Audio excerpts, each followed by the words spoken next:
I paid their mortgage, managed their retirement, and cleaned up their financial messes for a decade. Then I heard them laugh and say they wished I didn't exist. So I walked out, cut off the funds, and waited for their world to crumble.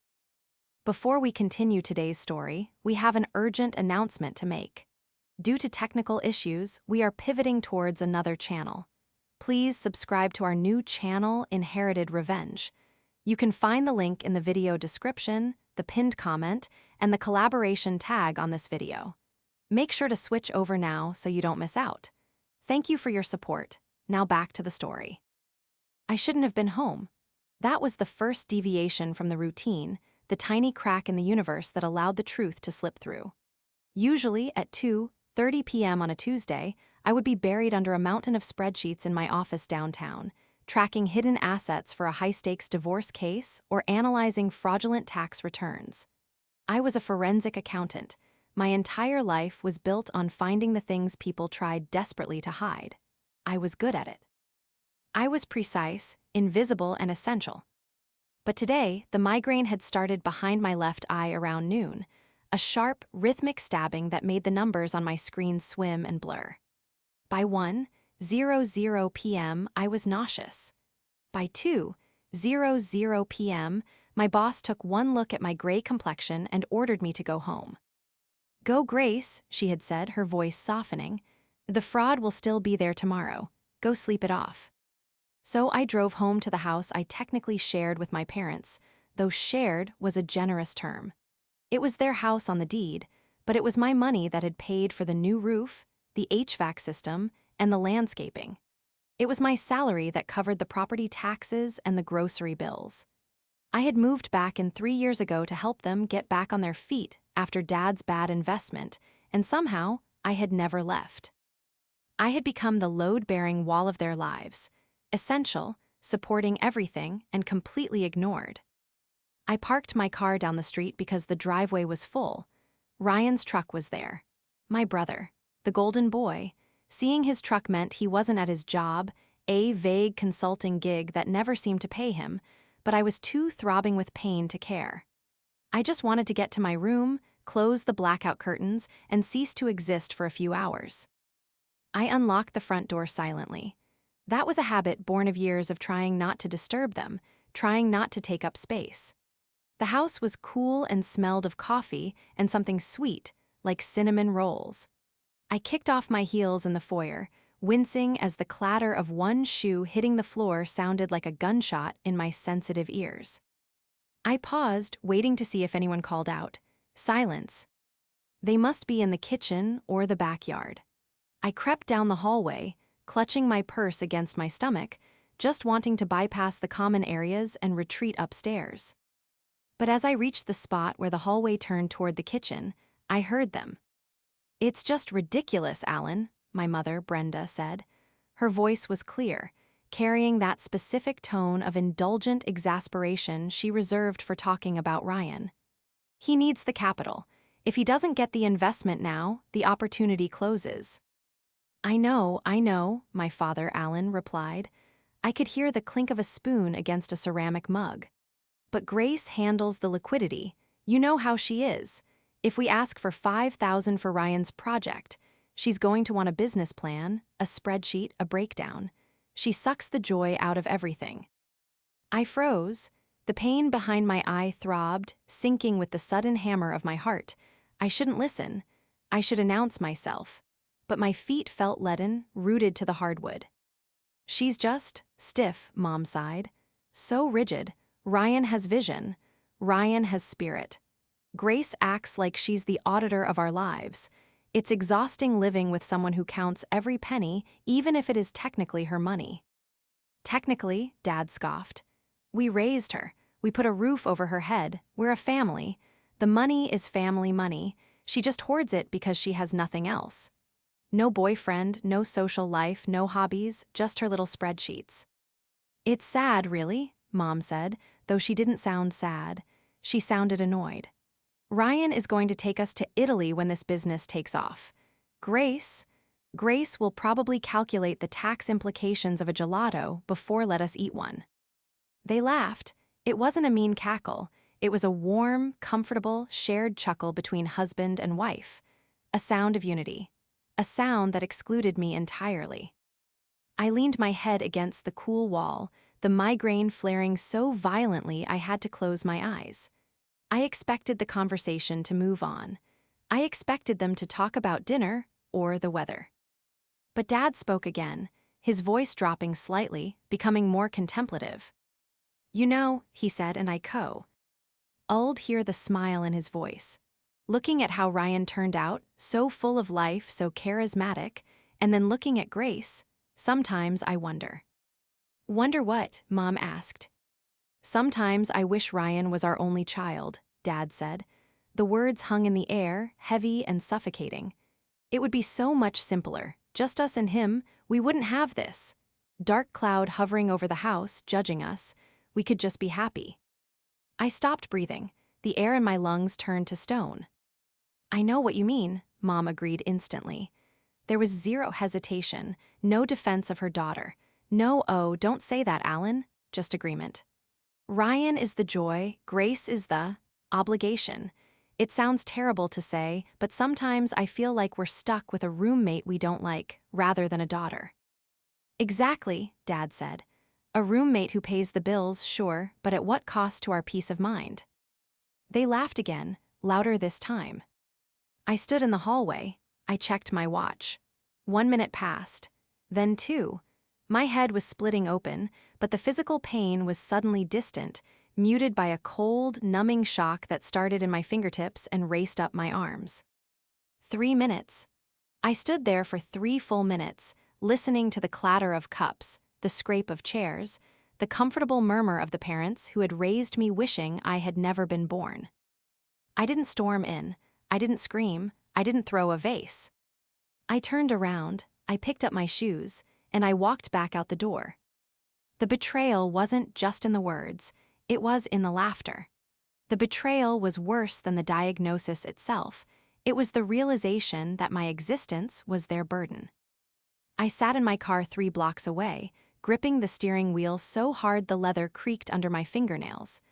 My vision was tunneling, the edges of the world turning gray, but my mind was crystal clear. It was a terrifying clarity, cold and sharp, like the blade of a knife. Ryan is the joy, Grace is the obligation. The sentence replayed in my mind on an endless loop. I looked at the house down the street, the house I had just painted last summer, the house where I paid the landscaping crew to come every Thursday so Dad wouldn't hurt his back. It looked the same as it had 10 minutes ago, but to me, it looked like a stage set for a play I had been fired from. I needed to vomit. I opened the car door and dry heaved onto the pavement, the physical reaction to the shock finally catching up with me. I wiped my mouth with the back of my hand and checked my phone. 2:48 p.m.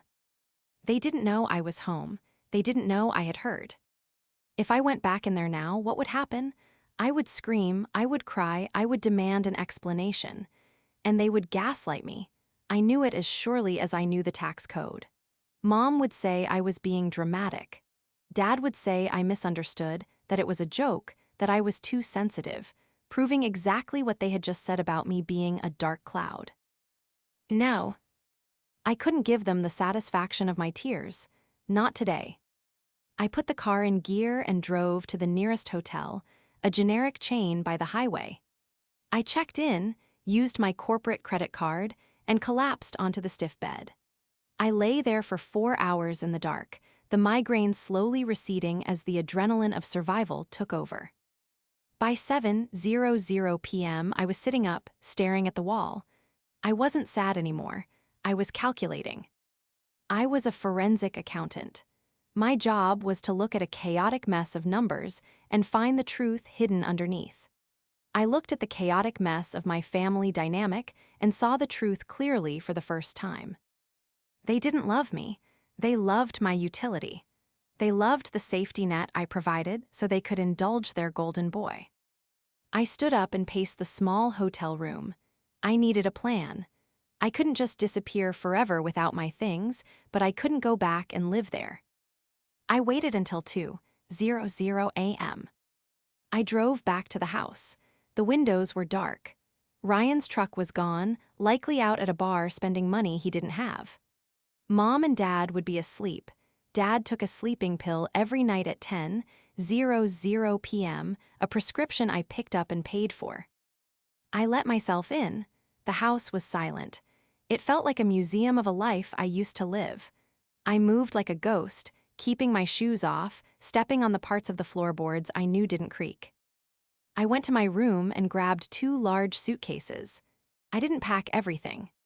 I packed the essentials: my clothes, my laptop, my external hard drives, my passport, my birth certificate, and the small box of jewelry my grandmother had left me, the only person in this family who had ever looked at me with genuine delight. I left the furniture. I left the books. I left the decorations. I stripped the bed so it looked like I had done laundry, leaving the mattress bare. I went downstairs to the office I shared with Dad. This was the dangerous part. I sat at the desk and booted up the family computer. I didn't need to hack anything. I had set up all the passwords. I logged into the bank accounts. Checking, savings, investment portfolio. I stared at the balances. For years, I had linked my personal accounts to theirs to facilitate easy transfers. I paid the mortgage directly. I paid the utilities directly. I transferred an allowance into the joint account for groceries. I opened a new browser tab and logged into my own bank. Unlink. Unlink. Unlink. I systematically removed my authorization from every single bill: the electric company, the water, the internet, the landscaper, the pool maintenance, the streaming services. Then I looked at the joint account. There was $4,500 in there. $3,000 of it was money I had transferred 3 days ago to cover the property tax bill due next week. I hesitated. Taking the money back felt petty. It felt like theft, even though it was my money. Then I heard Dad's voice in my head. Sometimes I wish Ryan was our only child. If Ryan was their only child, Ryan could pay the property taxes. I initiated a transfer of $3,000 back to my personal account.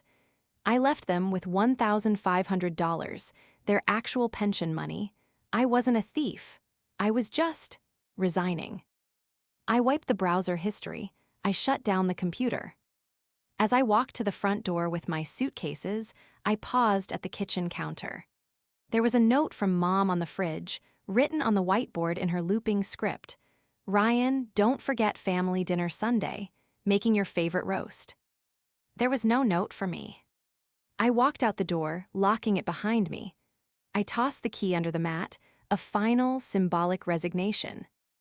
I sat in my car, the engine idling in the cool night air. I watched the dark windows of the house where I had spent 27 years trying to earn love that was never for sale. They thought I was boring. They thought I was a dark cloud.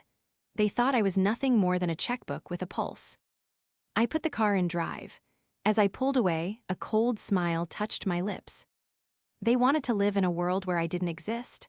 Fine, I would grant their wish. But they had forgotten one crucial thing. I wasn't just the one who paid the bills. I was the one who kept the wolves at the door, and I had just unlocked the gate. To understand why walking out that door felt like cutting off my own limb, you have to understand the ecosystem of my family. I was the fixer. It started when I was 10. I was the one who remembered where Dad put his keys. I was the one who reminded Mom about dentist appointments. By 16, I was balancing their checkbook because Dad didn't have the head for math and Mom didn't want the stress. I went to college on a full scholarship because I knew they had saved nothing. I became a CPA, then a forensic accountant because I craved order. I craved a world where things balanced, where inputs equaled outputs. My family was the one equation I couldn't solve. Ryan was 3 years older than me. He was charming, handsome, and utterly useless. He had dropped out of college twice. He had started a clothing brand that failed, a tech startup that never had a product, and was currently a crypto consultant, which, as far as I could tell, meant he scrolled Twitter all day and asked Mom for gas money. But to Alan and Brenda, Ryan was a visionary who just hadn't found his footing yet. They treated him like a fragile genius. Every failure was the world's fault, never his. And me, I was the infrastructure. When Dad made a bad investment in a timeshare in 2018, I spent 6 months fighting the contract to get his money back. When Mom got rear-ended and the insurance company tried to lowball her, I wrote the letters that got her a 5-figure settlement. I moved back in 3 years ago because Dad had a minor heart scare and they were drowning in credit card debt, mostly from bailing Ryan out of a gambling mishap. I took over everything. I refinanced the house. I consolidated the debt. I put them on a strict budget, which they hated, but followed because I was subsidizing the difference. I paid $2,200 a month toward their mortgage and bills. I bought the groceries. I paid for the vacations they took, vacations where they invited Ryan and forgot to ask if I could get time off work. I sat in my new apartment, a sterile, furnished corporate rental I had secured the morning after I left, and thought about the conversation in the kitchen. Grace sucks the joy out of everything. I sucked the joy out because I was the only one pointing out that you can't spend money you don't have. I was the buzzkill who said no to the new boat because the roof was leaking. My phone had been silent for 3 days. That was the hardest part. I had been gone for 3 days and they hadn't called. They assumed I was just at work or maybe staying at a friend's, though they knew I didn't really have close friends because I spent all my free time managing their lives. On the 4th day, my phone finally buzzed. It was Mom. Mom, hey honey, are you working late again? Dad can't find the password for the Netflix account. I stared at the text. No, where are you? No, we haven't seen you in days. Just a tech support request. I didn't reply. 2 hours later. Mom, Grace, serious question. The TV isn't working. Did you change something? Ryan wants to watch a documentary for his research. Research, I snorted. I blocked her number, then I blocked Dad's, then I blocked Ryan's. It felt petty, it felt immature, but it also felt like the first breath of fresh air I had taken in years. I decided to dig deeper. If I was going to be the villain of their story, I might as well have all the facts. I opened my laptop and pulled up the forensic tools I used for work. Since I was still technically a co-signer on one of Dad's old credit cards, one I thought I had closed, but clearly hadn't, I could legally access the statement history. I started tracing the expenses from the last 6 months, the things I had missed because I was too busy looking at the macro budget. I saw withdrawals at ATMs near casinos at 2:00 a.m. I saw consulting fees paid via Venmo to a user named Ryan King 88. I saw a charge for a luxury jewelry store last month, $1,200. I frowned. Mom's birthday wasn't last month. Neither was Dad's. I dug further. I cross-referenced the jewelry store receipt, which was digitized in the bank's rewards portal with Ryan's social media. And there it was, a post from 3 weeks ago. Ryan, smiling with his arm around a girl I had never seen before. A girl wearing a very shiny, very familiar-looking necklace. Ryan treating my queen right, entrepreneur life hustle. He bought it with Dad's credit card, the credit card I paid off every month. I felt a cold rage settle in my stomach. I wasn't just paying their bills. I was funding Ryan's fake lifestyle. I was paying for the props he used to play the successful businessman, while my parents laughed at me for being boring. I looked at the dates. That $1,200 charge, it was made 2 days after I told Dad we couldn't afford to upgrade the water heater yet. Dad had sighed and looked at me like I was a miser. "You're so tight with money, Grace," he had said. He had scolded me for saving money on a water heater, while letting his son steal $1,200 for a necklace. They weren't just favoring him, they were complicit in his theft. I screenshotted everything: the bank statements, the social media posts, the timestamp text messages where I told Dad we were broke that same week. I created a folder on my desktop named The Audit. They wanted to pretend Ryan was the prize and I was the burden. Fine, I would let them live that reality. But first, I had to see how long it would take them to realize the burden had stopped carrying the weight. I checked the calendar. It was October 12th. The property tax bill I had canceled payment on was due October 15th. The mortgage auto draft, which pulled from the joint account I had just emptied, was due October 20th. The electric bill was due November 1st. The clock was ticking, and for the first time in my life, I wasn't going to stop the countdown. The silence broke exactly 16 days after I walked out the door. It didn't break with a bang, but with a ping. I was sitting in my sterile, beige cubicle at work, reviewing a suspicious ledger for a pharmaceutical client, when my personal email notification slid onto the bottom right of my screen. Subject: action required. Mortgage payment returned insufficient funds. I stared at the notification. A grim, satisfied smirk tugged at the corner of my mouth. It had begun. Because I had unlinked my accounts, the bank had attempted to pull the mortgage from my parents' joint checking account, the one I had left with only $1,500. The mortgage was $2,200. 5 minutes later, ping. Subject: urgent, property tax payment overdue. 10 minutes later, ping. Subject: Netflix, update payment method to continue service. I leaned back in my ergonomic chair, taking a sip of lukewarm coffee. It was like watching a controlled demolition in slow motion. The supports were cut, the charges were blown, and now gravity was doing the rest.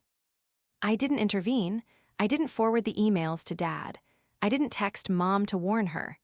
I simply filed the emails into a folder I had labeled Consequences. But I couldn't just sit and watch the fire burn. I needed to know who had lit the match in the first place. I needed to know exactly how deep Ryan's rot went. The necklace was just the tip of the iceberg.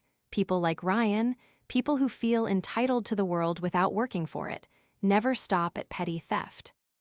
I closed my work spreadsheets and opened a new browser window. It was time for a different kind of audit. I started with the public records. In our county, business filings are public domain. If Ryan was a consultant, he would need an LLC, a business license, something. I searched his name, Ryan Last. The name. Nothing. I searched the company name he had put on his LinkedIn profile, Prestige Horizons Group. Nothing, no LLC, no incorporation documents. It was a ghost company. I frowned. If he wasn't a legitimate business, where was the investment money Mom and Dad gave him going? I logged back into the forensic database I used for skip tracing, a tool that aggregates public data, social media footprints, and asset locations. It wasn't illegal, just thorough. I plugged in Ryan's email address and his cell phone number. The system churned for a moment, spinning a blue circle before spitting out a list of associated accounts. Most were standard: Instagram, TikTok, a fantasy football league. But then I saw an account on a forum called the High Rollers Lounge. It was a sports betting community. My stomach tightened. I clicked the link. The forum required a login, but the user profile summaries were public. User, King Ryan 88 member since 2022 reputation score. Banned for non-payment. I scrolled through his cached post history. It was a timeline of delusion. January 14th. Just put $5,000 on the Chiefs. Easy money, doubling my capital for a new venture. February 2nd. Bad beat. Need a bridge loan. Anyone know a shark who deals in crypto? March 10th. Hitting up the angel investors lol for another round. They never check the books. Angel investors, Mom and Dad. He wasn't building a business. He was gambling their retirement away, loss after loss, and calling it capital for a startup that didn't exist. I sat there, the fluorescent lights of the office humming above me, feeling a mix of vindication and nausea. They had called me a dark cloud. They had wished I wasn't born so they could just enjoy Ryan. Well, they were enjoying him now. They were enjoying the reality of a son who referred to them as angel investors. He could dupe because they never check the books. I was the one who checked the books, and I was gone. My phone on the desk buzzed. It wasn't a text this time, it was a call. Dad calling. I let it ring. It stopped, then it started again immediately. Dad calling. He called 4 times in a row, then Mom called twice, then Ryan called once. I didn't answer. I wasn't ready to speak to them.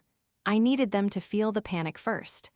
I needed the lights to actually flicker, the water to run cold, the letters to turn red. I sent a text to the security desk in the lobby of my office building.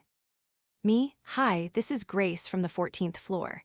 If anyone named Alan, Brenda, or Ryan asks for me, I am not in the building. Do not let them up. Security, copy that, Grace. I turned my phone face down. I had the leverage. I had the truth. But I wasn't going to save them, not this time. I was going to let the joy of their lives ruin them, and then, only then, would I show them exactly what they had thrown away. They didn't catch me at the office. They caught me at the one place I couldn't avoid, the pharmacy. It was 3 days later. I needed a refill on my migraine medication. Stress was a trigger, after all, and I had stopped at the 24-hour pharmacy 3 towns over, assuming I was safe. I wasn't. I was walking out of the sliding glass doors, clutching the small white paper bag, when a familiar SUV screeched into the parking spot right in front of the crosswalk, blocking my path. My heart hammered against my ribs. It was Dad's Ford Explorer. The driver's door flew open. Dad stepped out. He looked disheveled. Usually, Alan was a man who prided himself on appearances, polo shirts tucked in, hair combed. Today, his shirt was wrinkled and he had dark circles under his eyes. Mom scrambled out of the passenger side. She looked frantic. Grace, Dad shouted, his voice echoing across the parking lot. What the hell is wrong with you? I stopped. I didn't run. I simply stood there, gripping my medication, and let the cold wind whip my hair across my face. Hello, Alan, Brenda. Don't you Alan me, he snapped, marching toward me. He stopped 3 feet away, invading my personal space.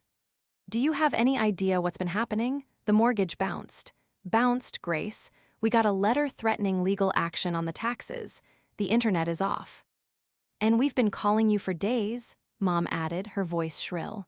She reached out as if to grab my arm, but I took a sharp step back. She froze, looking hurt. We were worried sick. We thought you were dead. No, you didn't, I said. My voice was calm, terrifyingly steady. It sounded like a stranger's voice. You thought your ATM was broken. How dare you, Dad spat, his face flushing red. We are your parents. You don't just disappear. You don't just stop doing your job. My job? I let out a short, dry laugh. I have a job. I'm a forensic accountant. Managing your household was a favor you clearly didn't appreciate. We appreciate you, Mom cried, wringing her hands. But you can't just leave us in the lurch like tea. Ryan is stressed out of his mind. He's trying to launch his business, and this chaos at home is affecting his focus. There it was, Ryan. Ryan's focus, I repeated. Is that what we're calling it now? Is his focus on the business, or is it on the parlay he lost last week? They both froze. Dad blinked, his confusion momentarily overriding his anger. What? The betting, I said, stepping closer to them. The sports betting, the High Rollers Lounge. That's where the capital is going, Dad. It's not going to a startup. It's going to bookies. You're lying, Mom said immediately. It was a reflex.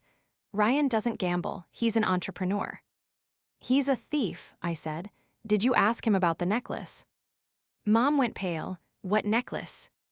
The diamond pendant he bought last month, I said, locking eyes with her. The one that cost $1,200, the one he bought with Dad's credit card, the card I pay off. He gave it to a girl he met at a bar. I saw the receipt. I saw the Instagram post.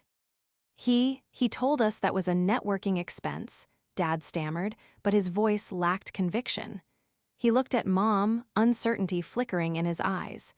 He said he had to buy a gift for a potential partner's wife. A partner's wife? I laughed. It was a harsh, jagged sound. He posted a photo of himself with a 20-year-old girl and captioned it, "Treating my queen right." He played you. He's been playing you for years. Stop it, Mom shrieked. You're just jealous. You've always been jealous of him because he takes risks and you're just safe.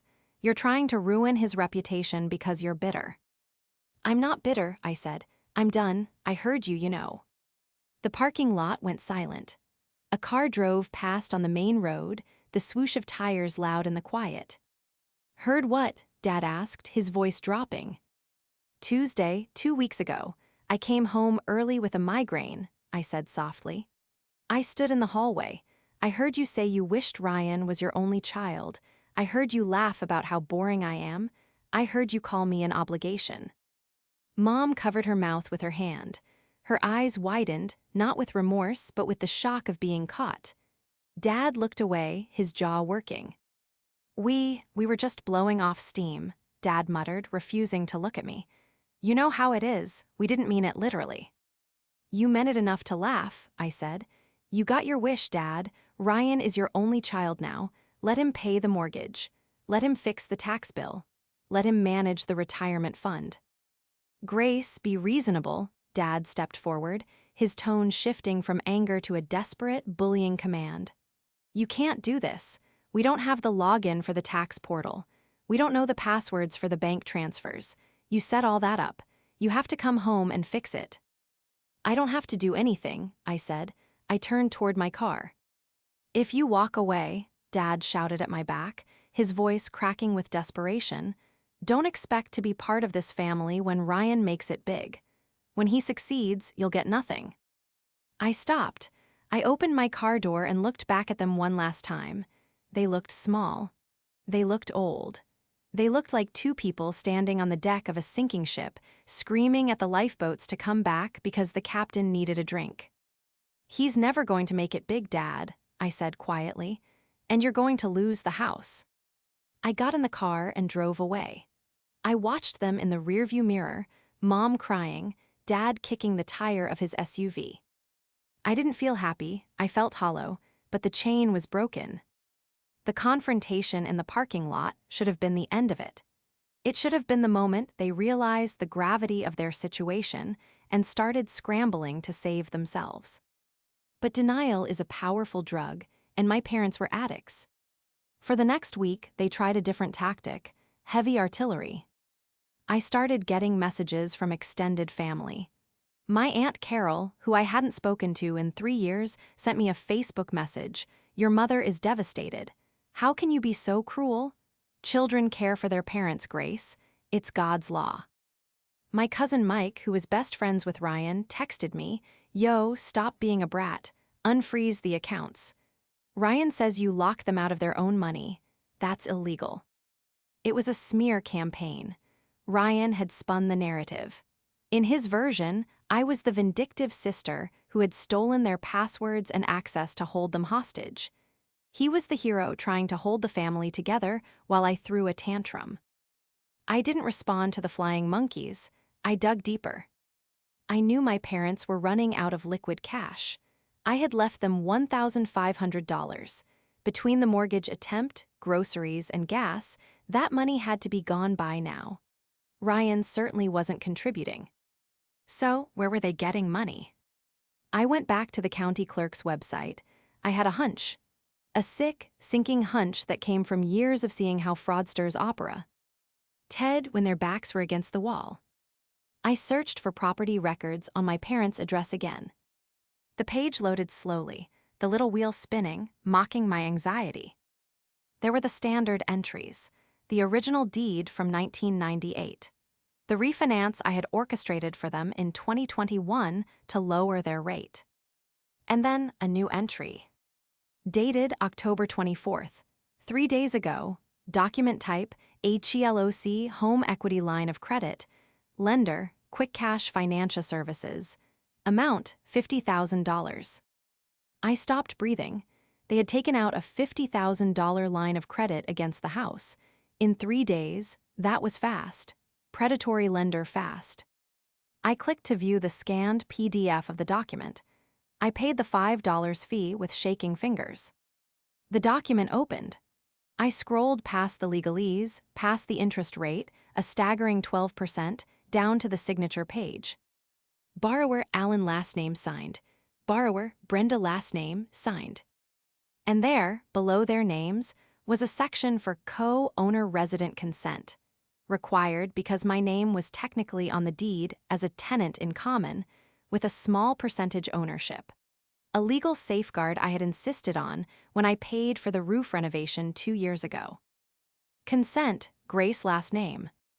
There was a signature, it was loopy, it was slanted to the right. It looked nothing like my signature. I stared at the screen, the pixels burning into my retinas. Ryan had forged my signature. Or Dad had, or Mom. It didn't matter who held the pen. They had committed a felony. They had forged my name to borrow $50,000 against the house I had saved, likely to hand it straight to Ryan to cover his gambling debts or invest in his next failure. The betrayal shifted from emotional to criminal in the blink of an eye. I printed the document, then I printed it again. I spent the next 48 hours building the dossier.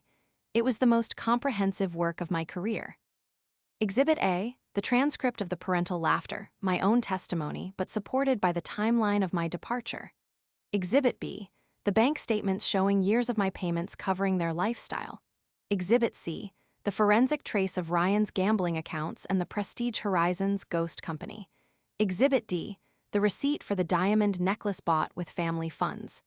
Exhibit E, the text messages from Aunt Carol and Cousin Mike proving the slander campaign. Exhibit F, the smoking gun, the HELOC document with the forged signature. I organized it all into a crisp, black binder. I wasn't just going to leave them anymore, I was going to stop them. I checked the date, November 5th. My parents' 35th wedding anniversary was this Sunday. They were hosting a large brunch at the local country club, a club they couldn't afford, likely paid for with the stolen HELOC money. The entire extended family would be there. Aunt Carol, Cousin Mike, the friends they tried to impress. It was the perfect stage. Ryan wanted to be the center of attention. He wanted to be the only child. I picked up my phone and called a number I had saved in my contacts, a colleague of mine who specialized in fraud litigation. "Hey, Sarah," I said when she answered. "I need a favor. I need a notary and a process server on standby for Sunday morning, and I need you to draft a partition suit for the sale of a property." "Who are we serving?" Sarah asked, hearing the steel in my voice. "My parents," I said, "and my brother." I looked at the binder on my desk. The tab on the side read, "The truth." "I'm crashing a party."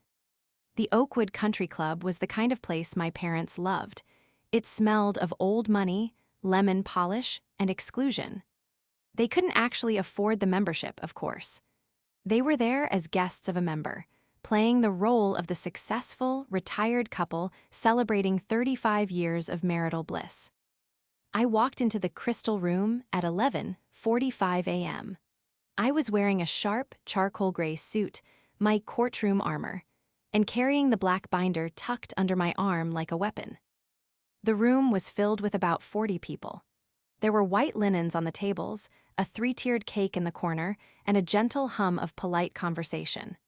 At the head table, Mom and Dad sat like royalty, clinking champagne flutes. Ryan was standing next to them, wearing a suit that was too shiny, looking every inch the entrepreneur he pretended to be. The air in the room shifted the moment I crossed the threshold. It wasn't a noise, it was a drop in pressure. Heads turned, smiles faltered. Aunt Carol was the first to intercept me. She bustled over in a floral dress that looked like aggressive upholstery, her face set in a scowl. "Grace," she hissed, blocking my path to the head table. "What are you doing here? Brenda said you weren't coming. She said you were having a mental health episode." "Is that what she said?" I asked, my voice carrying just enough to be heard by the nearby tables. "Did she mention the forgery, Carol, or did she leave tea?" hat part out of the diagnosis. Carol blinked, her mouth opening and closing like a landed fish. What? You need to leave, you're upsetting the energy. The energy is about to get a lot worse, I said. I sidestepped her and continued walking. The room went silent. The clinking of silverware stopped. Dad stood up. He looked terrified. For a split second, I saw the fear in his eyes, the fear of a man who knows his house of cards is built in a wind tunnel. But then, he put on his mask. "Grace," he boomed, feigning a welcoming smile that didn't reach his eyes. We didn't think you'd make it. We were just about to make a toast." "I know," I said, reaching the head table. I placed the black binder down on the white tablecloth. The thud was heavy, final. I didn't want to miss the speech about the family legacy. Ryan stepped forward, puffing out his chest. "Grace, seriously, don't cause a scene. This is Mom and Dad's day. Just sit down in the back or get out." I looked at my brother. I really looked at him. I saw the sweat on his upper lip. I saw the way his eyes darted to the binder. He knew. "I'm not here to cause a scene, Ryan," I said calmly, turning to face the room. "I'm here to clarify the financial report." I opened the binder. I pulled out a stack of stapled packets, copies of the dossier I had compiled. I handed the first one to Aunt Carol, who had followed me. I handed the second to Cousin Mike. I slid the third one across the table to Dad. "What is this?" Dad whispered, his hands trembling as he touched the paper. "Page 1, I announced, addressing the room like I was presenting to a board of directors. "A timeline of household expenses paid by me, Grace, over the last 10 years. Total value, $142,000. Murmurs rippled through the room. Mom turned pale. "Grace, stop it. This is private." "Page 3, I continued, ignoring her. "A copy of a credit card receipt for a $1,200 diamond necklace, purchased by Ryan using funds intended for the property tax." I pointed to a young woman sitting at table 4, Ryan's date. She was wearing the necklace. She froze, her hand going to her throat. "And finally," I said, my voice dropping an octave, becoming deadly serious, "page 6. I picked up the copy of the HELOC document. "This is a loan document for $50,000 secured against my parents' home," I said. "It was signed last week. It requires the signature of all owners." I held up the paper. "This is my name. This is not my signature." The room was dead silent. You could hear the ice melting in the water glasses. "That's a felony," I said, looking directly at Dad. "Bank fraud, forgery, punishable by up to 10 years in prison." "It was a mistake," Ryan shouted, his voice cracking. He slammed his hand on the table. "It was a misunderstanding. I had verbal consent. Grace is just trying to sabotage my business launch because she's jealous. She's always been jealous." "The business," I turned to him, "Prestige Horizons." "Yes," Ryan yelled. "We're on the verge of a breakthrough. That 50 grand is a bridge loan. I'm going to triple it by next month." "Ryan," I said softly, "Prestige Horizons isn't a business. It's a username." I flipped to the back of the binder. "These are betting logs from the High Rollers Lounge. You didn't invest the money. You lost $15,000 on the Eagles game last Sunday. You lost another $10,000 on online poker on Tuesday." I looked at the crowd. There is no business. There is no investment.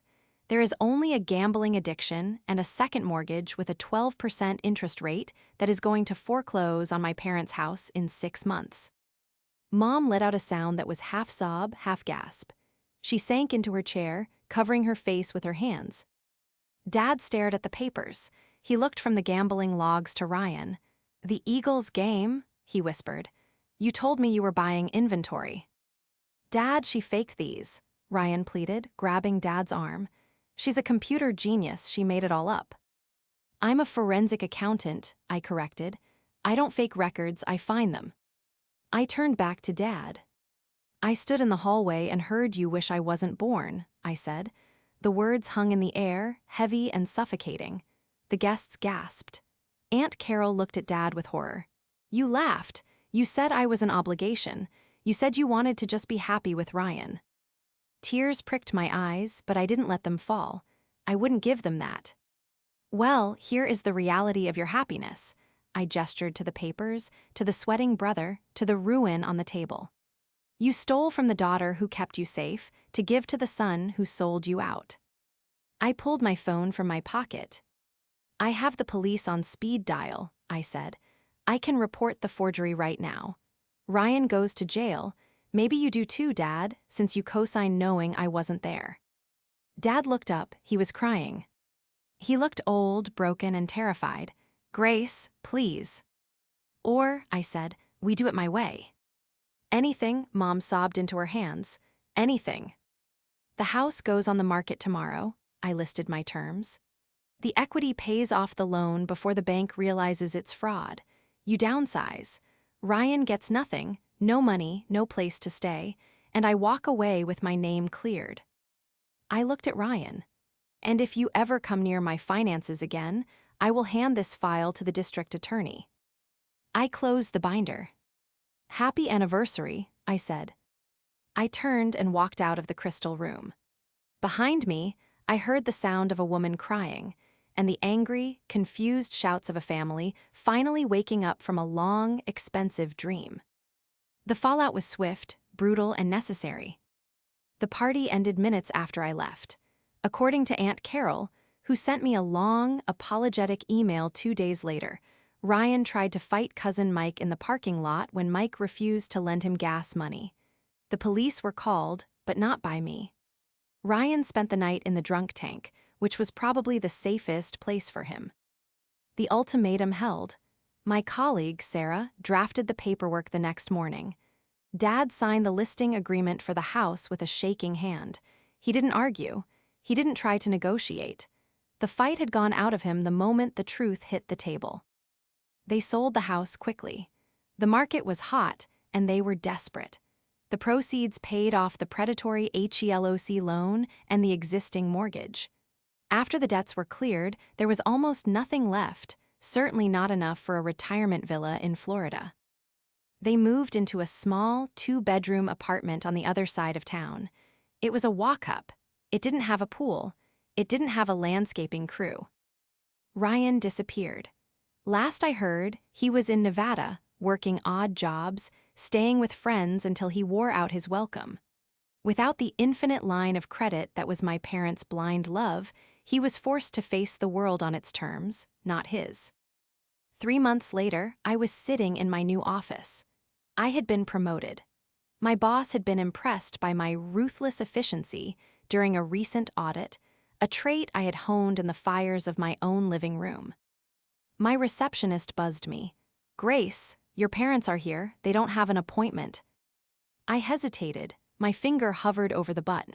I could send them away. I could maintain the silence forever. Send them in, I said. They looked different, smaller. Mom was wearing a sweater from Target, not the boutique brands she used to favor. Dad walked with a cane he hadn't needed before. The stress of the move, the shame, and the loss of their golden child fantasy had aged them 10 years in 90 days. They sat in the chairs opposite my desk. They didn't look at the decor. They looked at their hands. We wanted to return this, Dad said. He reached into his pocket and pulled out a small velvet box. I opened it. It was my grandmother's brooch. I had left it behind in the rush, hidden in a drawer they usually never opened. We almost sold it, Mom admitted, her voice trembling. When the moving costs piled up, Ryan told us to sell it. But we couldn't, Dad said. He looked up at me, his eyes watery and red-rimmed. It was the only thing of yours we had left. I looked at the brooch. It was old, silver, and tarnished. We're sorry, Grace, Dad said. It wasn't the defensive apology of the parking lot. It was heavy with the weight of consequence. We were stupid. We were blind. We wished for Ryan to be the only one. And God, we were so wrong. You were the only one who ever actually cared about us. I know, I said. We don't expect you to help us, Mom said quietly. We miss you. We sit in that apartment and it's so quiet. We just wanted you to know that we see you now. We really see you. I looked at them. I saw the regret. I saw the fear of dying alone. I saw two people who had made a terrible gamble on a fantasy and lost everything real. I felt a strange sensation in my chest. It wasn't anger anymore. It wasn't hate. It was pity. "I forgive you," I said. They both exhaled, a sound of pure relief, and Mom started to cry. "Oh, Grace, thank you. Does that mean?" "I forgive you," I repeated, holding up a hand. "Because I refuse to carry the bitterness around like a stone. I forgive you for my sake, not yours." I slid a folder across the desk. It wasn't a dossier this time. It was a simple, color-coded budget. "I can't be your banker anymore," I said firmly. "And I won't be your emotional crutch. I'm not coming over for Sunday dinner to fix the Wi-Fi. I'm not paying the electric bill." I pointed to the folder. "But this is a budget for your pension income. If you follow it, you won't starve. You won't lose the apartment. It's the last bit of accounting I will ever do for you."